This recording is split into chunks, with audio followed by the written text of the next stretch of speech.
लोग आए थे कपाला के रुपया पैसा आता तो बहुत है लेकिन रुकता नहीं है। तो पहले रोक के क्या करोगे? अगर आता है तो पर्याप्त है पैसा आने के, अगर आता रहे तो आएगा तो खर्च होता रहेगा, और आवेगी ना तो क्या खर्च करोगे?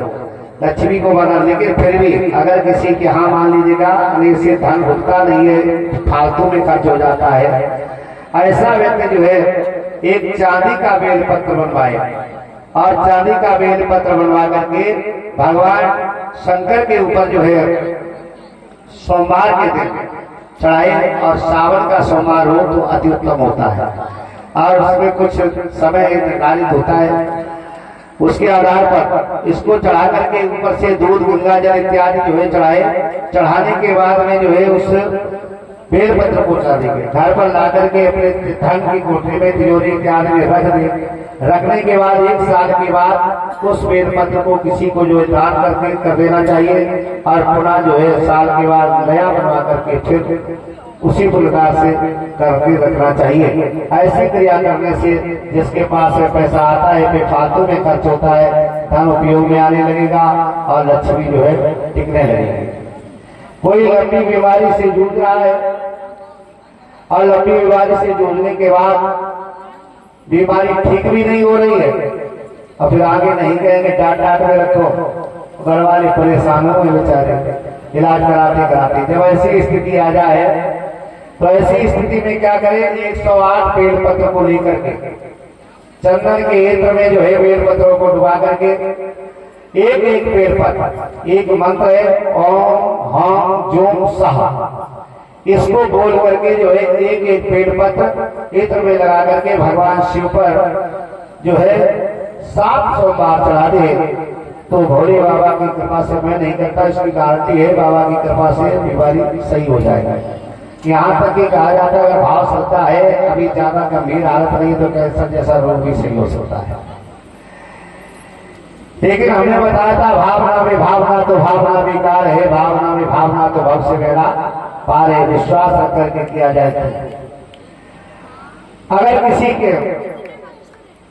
के विवाह इत्यादि में अड़चन आती है, बालक बालिका के विवाह में बहुत प्रयास करते हैं, लड़का नहीं मिलता है, विवाह तय होकर के टूट जाता है, विवाह हो नहीं पाता है, ऐसी स्थिति अगर है तो उसकी सामान्य जगह कुंडली में जो है ज्यादातर जब ऐसी स्थिति आती है तो कुंडली में जो है दोष होता है, काल सर्पयोग लगा होता है, तभी विवाह में अड़चन आती है।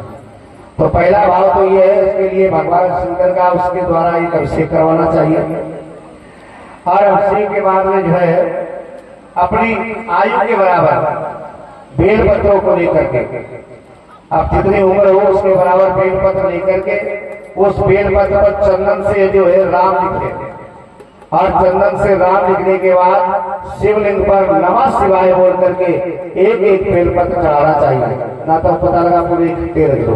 एक एक बेलपत्र को चढ़ाए और वहां पर बैठ करके 108 बार जो है नमः शिवाय मंत्र का जाप करे। एक क्रिया अगर ज्यादा नहीं 3 ही सोमवार कर ली जाए तब भी जो है कार्य में सफलता प्राप्त हो जाएगी। किसी को मान लीजिएगा संतान प्राप्त नहीं हो रही, बड़ा प्रयास करते हैं, कोई कभी भी नहीं, लेकिन फिर भी संतान नहीं हो रही है, ऐसे व्यक्ति को भी, इन दोनों को भी यही उपाय, पति और पत्नी दोनों अपनी अपनी आयु के बराबर बेलपत्रों को लेकर के जो है गाय के दूध को एक कटोरी में रख ले और दूध में डुबो डुबो करके जो है सरल मंत्र बताते हैं, ओम नमो भगवते वासुदेवाय। द्वादशाक्षर नाम का ये मंत्र है। इस मंत्र को बोल करके जो है भगवान शिव पर जो है सावन में ये उपाय करे, कर सके तो पूरे महीने भर करे, नहीं तो सावन में जितने सोमवार पड़ जाए उन सोमवारों पर करे तो सावन के सोमवारों का महत्व अधिक होता। वैसे अगर सावन महीना देर समय ज्यादा हो तो अन्य महीनों में भी सोमवार को किया जा सकता है, लेकिन सावन का महीना जो है ज्यादा फलदायी होता है। ऐसा करने पर जो है, और इसके बाद प्रदोष काल में भगवान शंकर के सामने जाकर के दीपक लगाएगी और दूध से जो है भगवान शिव का अभिषेक करवाए। इतनी क्रिया करने से जो है और इसी मंत्र का 108 बार जो है जप करे सुबह शाम मिल करके, तो निसंदेह भगवान की कृपा से उसके यहाँ संतान प्राप्त हो जाएंगे। प्रेम छोड़ो शंकर भगवान की। जो व्यक्ति इस तरीके से करते हैं, कुछ लोग जो है ज्यादा दुखी रहते, परेशान रहते हैं, तो उनके क्या होता है, कभी कभी ग्रह नक्षत्र इत्यादि के आधार पर भी दोष हुआ करता है। जिसका विवेक कमजोर हो, बुद्धि कम हो, कभी किसी किसी की संतान पर लोग बहुत से आते हैं कि पंडित जी हमारा लड़का ये पढ़ता ही नहीं है, इसका पढ़ने में मन ही नहीं लगता है। तो अगर मन, हमने बताया था मन की शांति करने के लिए तो उपाय है, या तो जो है गन्ने के रस में सफेद तिली को पीस करके मिला करके नित्य प्रति भगवान शंकर पर अशोक सुंदरी के स्थान पर उसको जो है प्रदोष काल में चढ़ाए, और प्रदोष काल में जो है वहां पर चढ़ाए और भगवान से प्रार्थना करे, तो निश्चय ही जो है उसकी बुद्धि तेजोमयी हो जाएगी, तेज हो जाएगी। और दूसरा एक उपाय है, तुलसी का जो बीज होता है, तुलसी के बीजों को इकट्ठा कर ले, जिसका दिमाग काम न करता हो, कमती हो, तो 2-4 दाने सुबह खाली पेट बिना कुछ खाए 2-4 दाने मुंह में डाल करके ऊपर से जो है 2 घूंट गंगा जल का सेवन करे। नित्य प्रति अगर 31 दिन तक ऐसा कर ले तो समझ लीजिएगा उसकी बुद्धि अवश्य कुशाग्र हो जाएगी। ये भगवान शिव की जो है पावन महिमा है। अर्थात जो इस प्रकार से अगर कर लेते हैं तो भगवान शंकर जो है उनका कल्याण अवश्य करते हैं। और एक उपाय और बता दें, अगर मान लीजिएगा किसी का विवाह हो ही ना रहा हो, अब ब्याह करो चाहो तो पैसे की बात ऐसे ही रहा तो ज्यादा बढ़िया है।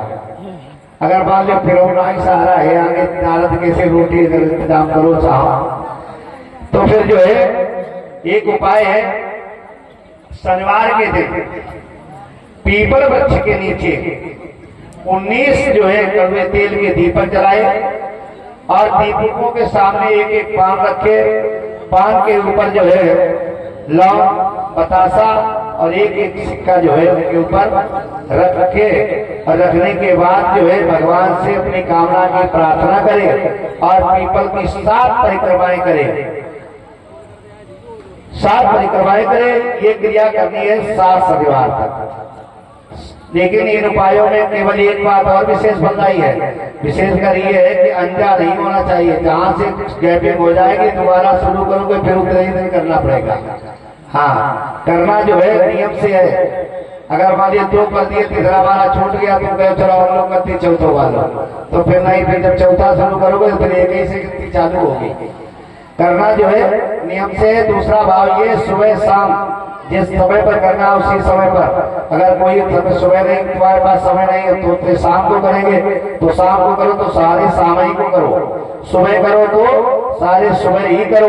और दूसरी बात ये, जिस शिवलिंग पर पहली बार आप पूजन कर देंगे तो जितने दिन का अनुष्ठान है, जितने दिन क्रिया करनी है, एक ही शिवलिंग पर पूजा की जाएगी। तो यह मान चलो कि अगर कोई उपाय करोगे तो फिर उतने दिन के लिए मैं के ससुरे जहाँ होता है एक ही जगह स्थायी ध्यान करें, उसी शिवलिंग पर एक यहीं पर होना चाहिए। तो पहले से ही जब करे तो करने से पहले ये सोच लेना चाहिए कि हमें कहाँ से सत्ता रहेगी, उस जगह पर जो है उसी जगह से प्रारंभ करना चाहिए। अगर किसी व्यक्ति का मान लीजिएगा सूर्य जो है कमजोर हो, और सूर्य कमजोर हो तो रविवार के दिन जो है भगवान शिव को जो है जल में गुड़ मिला करके चढ़ाए। किसी की कुंडली में ये बात पंडितों से बोलने पड़ेगी कि तुम्हारी राशि में के आधार पे तुम्हारा ग्रह कमजोर कौन है। अगर किसी का सूर्य कमजोर है, सूर्य के कारण कमी क्या होती है, शरीर कैसे जाने कि सूर्य कमजोर हो। सूर्य कमजोर होने पर ऊर्जा शक्ति कम हो जाती है, शरीर थका थका लगता है, काम में मन नहीं लगता, ऊर्जा क्षमता छाई रहती है, तेज समाप्त हो जाता है। जान लीजिएगा हमारा सूर्य कमजोर है। तो ऐसा जल में गुड़ मिला करके भगवान शंकर को रविवार वाले दिन जो है चढ़ाए। ओम आदित्याय नमः इस मंत्र का जो है 11 माला जाप करें तो उसका सूर्य जो है सबल हो जाता है। आज जिसके मन में शांति हो, मन हो, तो वीर ने बताया था मन कमजोर होने पर चंद्रमा कमजोर होता है। तो इसके चंद्रमा के लिए भी दूध चढ़ाओ, या सावन के महीने में जो है शिवलिंग के ऊपर जो है पंचामृत चढ़ाया जाए और सफेद फूल चढ़ाइएगा। सफेद फूल चढ़ा करके जो है ओम सोम सोमाय नमः इस मंत्र का जो है बैठ करके जाप करें तो उसका जो है चंद्रमा मजबूत हो जाता है। किसी की राशि में अगर मंगल खराब चल रहा है, मंगल ग्रह जो है शांति नहीं दे रहा है, ऐसे व्यक्ति को जो है भगवान शंकर के ऊपर शिवलिंग के ऊपर जो है शहद चढ़ाना चाहिए। और अगर कोई व्यक्ति जो है अधिक पीड़ा से व्यतीत है, शरीर में कोई पीड़ा है, तो पीड़ा होने पर शहद से या फिर पूसा के रस से भगवान शंकर का अभिषेक कराइए तो पीड़ा शांत हो जाती है। तो शहद को चढ़ाए और जो है ओम अंगार काय नमः इस मंत्र का जो है भगवान शिव के सामने बैठ करके जाप करना चाहिए तो उसका मंगल ग्रह मजबूत हो जाता है। किसी के बुद्धि की कमजोरी है, दिमाग काम नहीं करता, बुद्धि काम नहीं करती है, ऐसे व्यक्ति को जो है शिवलिंग पर जो है 9 बेलपत्र जो है अर्पित करने चाहिए।